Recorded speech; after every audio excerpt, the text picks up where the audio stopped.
Welcome to Burning Ledgers, a podcast by CFOs for CFOs exploring how AI is reshaping finance, from technology to strategy to execution. I'm Matthias Steinberg. Each episode, we aim to bring you honest peer-to-peer conversations with forward-thinking finance leaders, experts, and analysts, sharing their stories, lessons, and predictions for the future. Let's light it up. Today, I'm joined by Jasmine Ahmed. Jasmine is a finance executive known for her work in finance transformation as a thinker, communicator, teacher, and practitioner. Jasmine is currently the Global Head of Finance Systems at Legends Global. She's an adjunct professor at Rutgers Business School, and she's the founder of Elevate for Impact. She has dedicated her career to finance transformation, including at companies like Coca-Cola, Dentsu, and NewsCorp. Welcome, Jasmine. Thank you. Well, happy to be here. Jasmine, I was really excited to get you on and discuss AI and finance with you. You have spent your career in finance transformation. In general, you have done a lot of work around AI and finance, and you are working on both sides of the coin. You're working on the more theoretical side as a thinker, communicator, as a teacher, and an advisor. And on the other flip side of the coin, you are a practitioner. You are in the job and doing the job right now. I thought that's amazing, and very, very excited to talk to you today. No, thank you. Yes, you can't. I'm a big believer that theory is theory. Unless you've actually put theory into practice, you don't know how to make the theory real and how to get it to stick.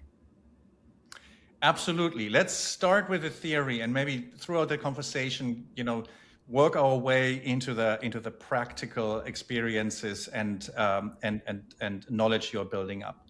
But I want to start really with the tip of the iceberg. What is your thesis around the impact that AI has on finance, and what's your advice to finance leaders? What is a thesis they should have as they think about how to approach the topic? Right. Well, I think AI gives finance it helps us actually elevate finance to a whole new level. Similar to, I think, the revolution of Excel, when we went away from manual spreadsheets to the boom of Excel. Somehow we were no longer bookkeepers, but we were analyzing data. I think AI has that same opportunity, and how quickly we will eventually in finance get there. But it's a matter of how quickly can we get there. And what AI is, it gives finance leaders the opportunity to pivot away from analyzing data to helping organizations make better business decisions at scale, at speed. And that effectively allows us to lead from the front and become that competitive advantage, both internally within our organization, but also externally with our partners and customers. So my background is as an engineer. I'm thinking about it. We can get more out of from the engine room. We can get more into the strategy room. Probably we have automation that does a lot of the work that we currently need to do ourselves, and that frees us up to focus on the more strategic side of how we can help or create positive impact on the business. Is that a fair analogy? I would say I would add one twist to that. One is it's all good to have strategy, but it's actually executing that strategy. Yeah. And I think AI enables us to focus on the execution of that strategy, and helping the business actually create value at a level that they probably are not able to foresee today. And it's pivoting away from the rear view mirror to what's on the horizon in front of us that others can't see. Okay. I want to get into the specifics of these different of what you're saying in a second, but let's talk about the timeline. So in the last 3 years, I would say there has been an active discussion in the finance community around AI. I felt just last year still, as an example, at the Gartner CFO conference, it felt very much at the beginning. I think there were way more questions and a lot of hesitation because it was unclear to many of our colleagues how to really approach it. So what do you think is the timeline? So how much time do we as finance leaders have to get this right? Timeline, I think timeline, it's how do we get it right today, right? I think the longer we wait, we're going to lose. We're actually going to hinder our businesses, our organization's ability to gain that competitive advantage, and we'll play catch up.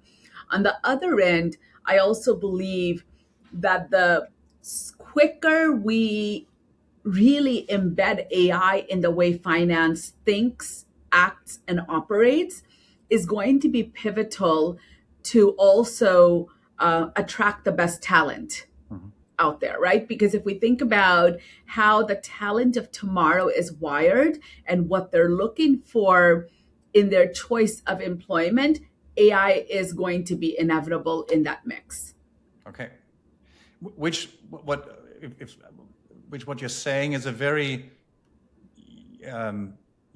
it's a strategic imperative you're laying out for adopting AI, which is a different level than what I think often, especially us, finance professionals take is a much more narrow ROI calculation. And I think that's where, we have struggled in the last years. If we wanted to, have a very clear ROI that we can point to and say, if I buy, or do X, often it is involved with, buying software, implementing tooling. Is this giving me, the right break even or ROI? And I think you're taking a much more fundamental, approach to it as this being a competitive, advantage or a competitive driver for us to get the right talent. And then probably this is one thing that I'm deeply convinced of is also to be part of a company that will remain competitive in a market where competitors will embrace AI. Right. And, and I love how, traditional business cases focus on what's my break even, what's my ROI, is it 3 years, is it 2 years? And generally in that traditional business case, that traditional finance business case model, fortunately or unfortunately, it focuses too much on here's my go live date, a very binary set of timeline. And when I think about AI and when I think about value creation, I think it's important to look at that business case beyond go live. And it's more of how is this actually going to change the way we work and how work changes. How is that going to actually start manifesting itself into value creation? And how do we actually capture that value, hold people accountable to that value, and bring transparency over it, right? The conversation, an example, a use case example that I've used in some of my organizations is, when we deploy a new technology with new functionalities and new capabilities, does that change the conversation we're going to have with our partners? Mm-hmm. Does that change the conversation we're going to have with our customers?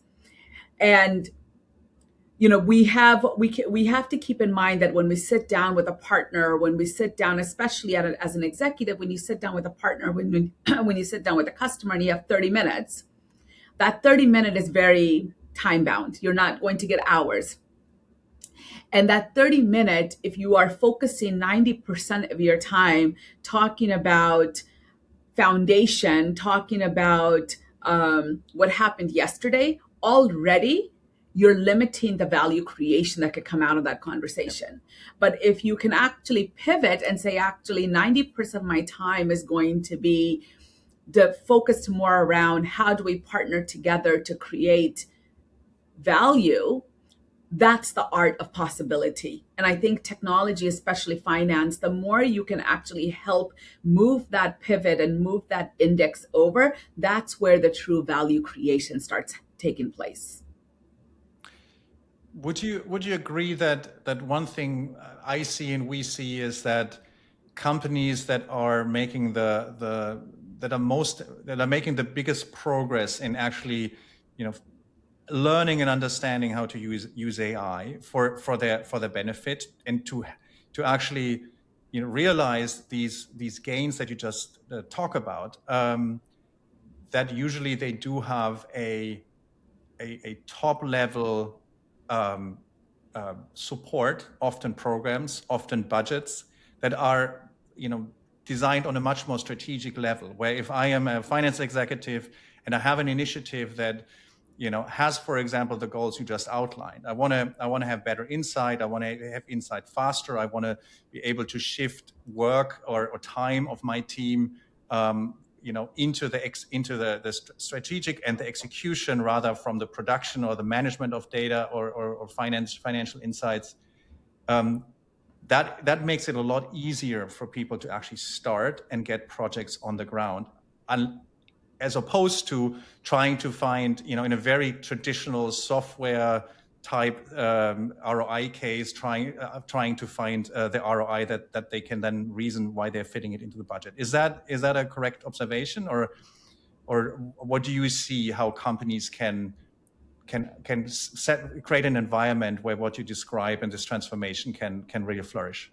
Right. And so truly, when I think about emerging technology and transformation, the common challenge that I think organizations run into is they will invest in the technology to streamline, automate the existing data, the existing processes, and the existing mindset of the people who are doing the work. Right. Where I think true transformation comes into play is when you actually are brave enough to blow all of that up and say, okay, it's okay to be a bit uncomfortable. Maybe we need to completely step back and look at, do I need to blow up my data model? Is my data model built on yesterday's operating model, yesterday's world, or is my data model built on the world for tomorrow and the art of possibility for tomorrow? My existing processes, why am I trying to bring in technology into my existing processes? Are my existing processes even relevant anymore? Mm-hmm. And can we eliminate, and should I actually be doing something very different? And then when I think about the mindset and the talent, what should actually people be doing, humans be doing in that process at work? What should work really look like? And not get paralyzed by the existing framework that we are all operating in. And I think, and I find time and time again, we allow the status quo to paralyze us. Interesting. Can you give an example of a project that you've been involved in where that was the case, where instead of trying to optimize basically the status quo, it was fundamentally challenged and then rebuilt? Oh gosh, it happens. I don't want to put you on the spot, but yes, it happens all the time. I personally don't like talking about the current use cases that I have in front of me, because I like to completely see them go through. But I'll speak on some of my past experiences. So if I take a look at in my past experience, some of the use cases is, we went in and we started actually deploying finance technology systems around collection and payables and receivables and your traditional finance operations. And the knee-jerk reaction for everyone was, well, let's automate our existing processes and get some cost out. And I have never been a believer that cost out is the method to get there. Because cost out and cost reduction only takes you so far. I've always had a philosophy of you need to find value creation. So what I actually started doing in that deployment is not just focus on the finance activities, but actually the interaction of the data flow and the insight that front office, our client teams actually engage with. Mhm. And what data inputs, outputs, what conversations are client teams having with the business. And I incorporated that into the end-to-end solution in the new way of thinking. And as a result, what happened is not only did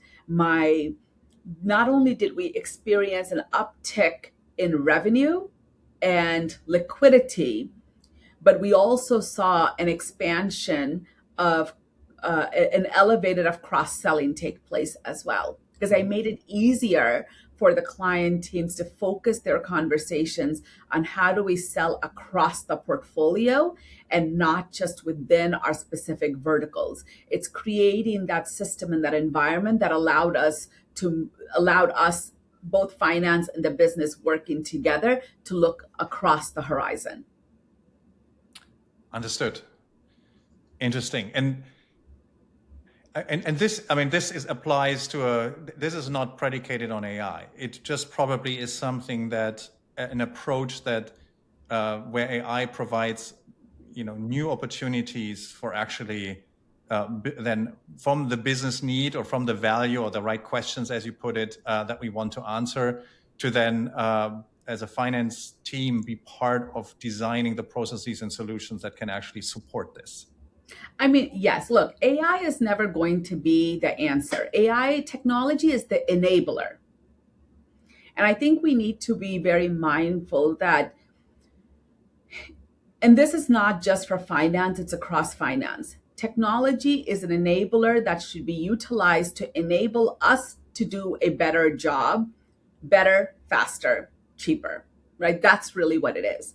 And so if I take that use case example, that I was sharing with you, what did I start doing? I actually started using technology to capture operational data and blend it with traditional finance data to give us better insight in a systematic, consistent way. And consistency is key. Perfection is not key. Consistency is key. And knowing, I think sometimes we in finance can get too tied up on data perfection, which can also be paralyzing. But it's more consistency and reliability and being able to bring different data sources together, both financial and operational data, blend that together, and then use that to drive business decisions. And that's what I share with folks all the time in finance. It's like, look, when you get caught up in whether you have the perfect data or the complete data, the question should really be, do you have enough data to make decisions? Mm-hmm. And if your decision, if that should be what we should be testing the data against. Yeah, or have make improved decisions, right? Make better decisions. Make better decisions, and an incremental increase, even though if it might not be perfect, is a win, right? It very much resonates. I live in the anomaly detection world. That's often how we think about it. We think about risk scoring. Risk scoring is it's not a 0 or 1 answer. It is giving you probabilities of what might be the case, and that allows you to make better decisions. Exactly. That's right. It's never the absolute, or hardly ever the absolute answer. Exactly. And it's like, and it's being okay with that, right? And not allowing our pursuit for perfect, complete data hindering our ability to move forward. Yeah. Very practically, and then I want to come to the topic of, you spoke about talent, how the role changes and the impact on talent. But before that, I think that's just a question I still hear a lot is, well, what are the use cases that already work? Where should I start? Right? I'm responsible for the finance function. Of course, I have my daily operations. I know I want to keep. I see also a risk by now shaking everything up. Where do I start? Where do we start? I think we start whenever I think about a transformation roadmap, there's a few things that I look at. It's not a binary that this is the cookie cutter and this is where you start all the time. I don't think that works. I think it's a combination of a few different things.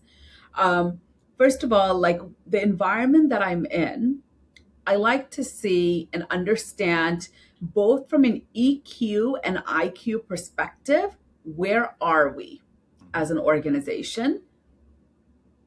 And what are we ready for? What can we cope with? And then layering that in, going, okay, for my organization, based on where we are in our journey, what can actually create value for my people and my organization? Because value creation and value realization is important. You know, we as human beings, we're wired where if we see, like, let's take, exercise and working out. When we see the scale move, we're going to be motivated to work harder, right? But when we don't see the scale move, what happens? We get frustrated and we give up. Okay, that's just how human beings are wired. And I think it's important to find use cases where you know that the value will get realized and get appreciated, because that then behaves and acts like it behaves like the flywheel and an accelerator to actually enable that transformation to happen at speed. It should not be based on where you have a personal biasness. It's where your customers and your stakeholders are actually going to realize and capture the value. And so, differently said, it's actually looking for the fastest way to a positive feedback loop in what you are doing. Yes, right? Yes, yeah. And it's important. It's quite important that you go after that quickly, and not some theoretical answer. Yes, it's actually how we. That's also what I observe and how we think about at the company I work at MindBridge, how to do implementations, where we more and more see, even if we have, we are on a very ambitious project with a client, we are, the smartest way of doing it is let's break it down so we can have some, even if it's smaller successes early on that will create that positive momentum that you're talking about. Right. So I think it very much resonates. And so you speak a lot about the changing role of finance. Explain a little bit more where you see it going, and then also what is the impact on our existing teams, on the talent, and what is the impact on how we should think about, working with our teams as we develop them to actually, rise to that challenge. Right. Yeah. I think on one end, unfortunately, if you look at the stats out there, the number of individuals and students majoring in accounting is an all-time low, which is not, for the profession. I actually, when I look at accounting and finance, I actually bundle them together because I do think they cross over quite a bit. While the stats are not in our favor with some of the recent graduates and some of the numbers and the stats out there, I actually think understanding finance / accounting is a competitive advantage, because at the end of the day, it doesn't matter what industry you're in. It doesn't matter if you're in the government and the private sector or even a non-for-profit. Being able to make financially sound decisions is what makes us relevant, competitive, and allows us to move forward, right? Like, that's the world we live in, no matter what industry, what sector, what part of the world we're in. However, when I look at the future of work and future of talent, what I see is, while we all need to understand our numbers, we need to also have the muscle and the capabilities that elevates us and empowers us to do what technology cannot do, to do what AI cannot do, to do what it's the human element. And when I think about the human element, what makes humans different? Humans, it's around your creative skills, which is a little bit not the traditional skill set for finance professionals, but historically, traditionally in the past. But I do think that as finance professionals, having more creative and innovative skill sets it's going to make us more competitive. And I do think it's a muscle that we can build. It's innovation. It's that critical problem solving, I think, is quite key. Being able to then translate that into impactful storytelling, because that is how we're going to influence non-finance people, non-finance professionals to make and own the decisions that we're recommending, because that's the type, we live in a social world. We do not work as individuals. And then I think pairing that with, especially in a digital world, we talk a lot about, do you have hands-on experience on this technology or that technology, which I think is an easier gap to fill if we all have a strong command of what I call digital literacy / data literacy. Because at the end of the day, the more and more the world becomes a low code, no code type of environment, we don't need to necessarily know how to code. But what we do need to understand is how data models work and how systems get designed and configured. And the more we have a stronger command of our digital and data literacy, without having to be a data scientist, I think we'll be able to work with technology at a faster pace to unlock value while complementing that with our softer skills. Mm-hmm. And I have to ask, you're a finance leader. Your team is dialed in. They have that, they are efficiently in doing their daily jobs. The processes, everything is working well right now. But listening to seeing what's happening, subscribe to actually starting or wanting to start to develop the team and those skills in the team. What do I do next Monday? How do I get started? I think there's a few things, right? So one is, if I take my existing talent, I think there's a few things. One, as a leader, I think we need to step back and not only look at our org chart, but also look at our existing job descriptions, right? And ask ourselves that honest question: is our org design and our job descriptions, do they reflect the needs of tomorrow? Right. And then truly taking a hard look at our talent and saying, okay, how do I actually start filling the void? And then lastly, how we attract talent. I think we need to take a hard look. And I'm a big believer and a big advocate that I constantly advocate is when we are attracting talent, we live in a society that starts with, I am in this kind of industry, so I'm going to look for someone from that industry. We're biased towards our comfort zone. Mm-hmm. So that means what? That's experience. We start with experience. I'm actually saying that, let's actually flip that and turn it on upside down. And when we're attracting talent, get very laser focused and prioritize going, okay, what is the mindset I need in my talent? Mm-hmm. And assessing that talent for the mindset, followed by the capabilities, and then ending with the experience. And that actually takes the inverse of what I see time and time again of traditional recruitment practices and hiring practices. Yes.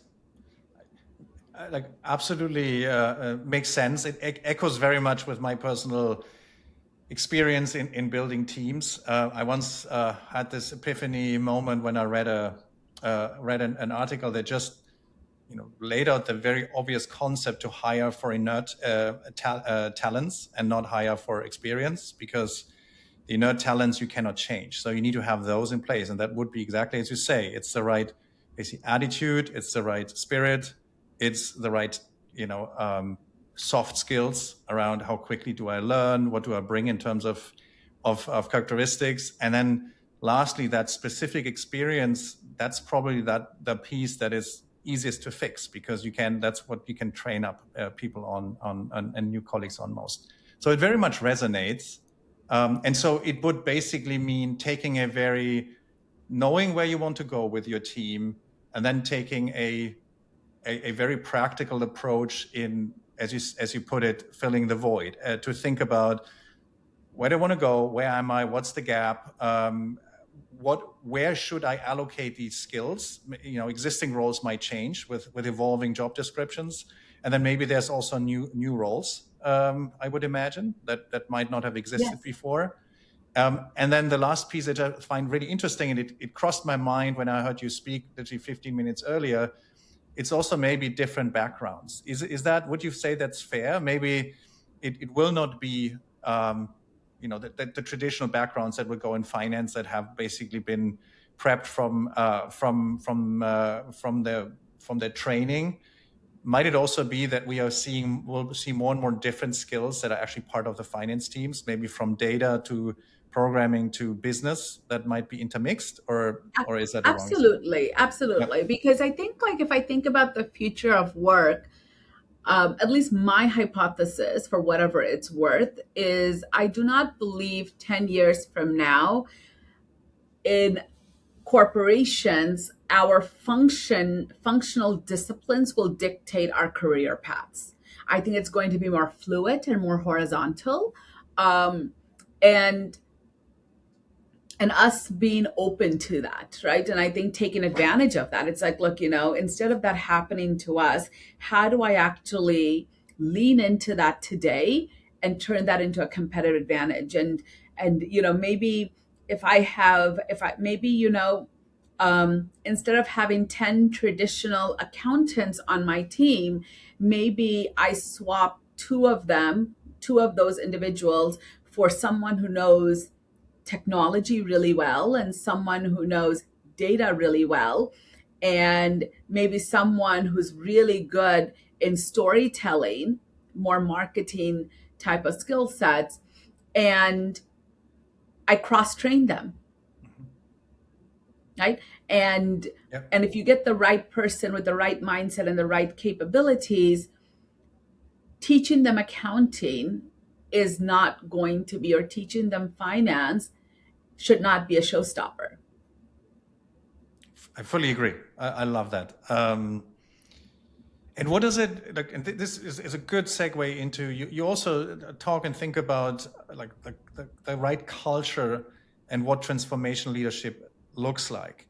And I think we're coming from the bottom up. A lot of those actions that you describe are part of that. But if we take a step back, how do I set the right environment and the right tone and culture to actually be effective in making these changes and introducing these changes? And obviously, to be successful, should be the whole team needs to be on that journey with me as a leader.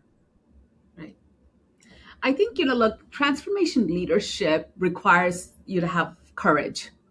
Right? I think it's not, we talk a lot of times about transformation leadership being all about tone at the top. It's beyond tone at the top. It's actually walking the talk. It's being courageous. It's also giving your teams the headspace to learn and grow. It's focusing more on outcomes versus tasks. It's driving a performance-based culture that is based on value creation. And, early on in my career, when I was just starting to manage teams, something as simple as, even the way I do performance management, what was important to me, and to this day, when I think about transformational leadership, it's a key element that I work with leaders on is, an my HR partners on as well, is when we think about performance management and setting objectives, a certain part of your job is about doing the day-to-day execution. Yep. But the growing part of your performance should be about value creation. It should be about continuous improvement. It should be about how am I making things better every day versus just keeping the shop floor open. Yeah. Yeah. In my experience, I've a few times come into as a finance leader into companies where teams were 110% trying to keep that shop floor open because the processes weren't there, the setup wasn't right, the data wasn't right, it just wasn't working well, but that was the very reason everyone was flat out, and there wasn't that time to actually fix these things. And so that always is this value. I always think of it as a value of tears. In the beginning, it's very hard to actually find the time to make the improvements that then actually will free more time. But once you start doing that, and once you set that as goals, and I love how you phrase that to also make that an integral part of the evaluation, you will create also a positive loop, because the more time you spend on improvements, the easier the shop floor will get, and the more time you have actually to work on your improvements, right? And I think, yeah, absolutely. I think like when we think about headspace as well as transformation leaders, it's also like rewiring and setting that culture that, part of your job is to read about what's happening outside of your company. Yeah. Right? Part of your job is to talk to people outside of your company. Part of your job is, because for some reason there's a taboo among a lot of young talent and emerging talent and even management, where somehow if they're learning about how a new product works, oh, this is not my job, so I shouldn't be. No, it is part of your job, because when we learn about things outside of our four walls that we operate in, we organically bring that learning and that experience to our four walls. And that's where the innovation and thinking outside the box and not getting fixated on the current status comes into play organically when we don't even realize it. Yeah. Yeah. Makes absolute sense. I love that. And in my finance team, we try to work on that. We need to get better. We need to get faster. So you're giving me a lot of new motivation to lean into that. I love it. Jasmine, you're the founder of Elevate for Impact. Tell us a little bit more what Elevate for Impact does. Well, it's my brand, and why it's important to me is, transformation is a lingo and a jargon that we hear every day. But for me, I say that transformation is something that has always been a part of who I was, how I grew up, my upbringing, and what I do, what I did, and continue to do. And I'm very passionate in using that banner really to work with other leaders, both in finance and outside of finance, to help them create the right culture and the mindset that's required for us to embrace the future, to build the capabilities and the muscles that we need to give us the confidence to move into the future, and then helping us rebuild the operating systems that we need to enable us to successfully execute with the future.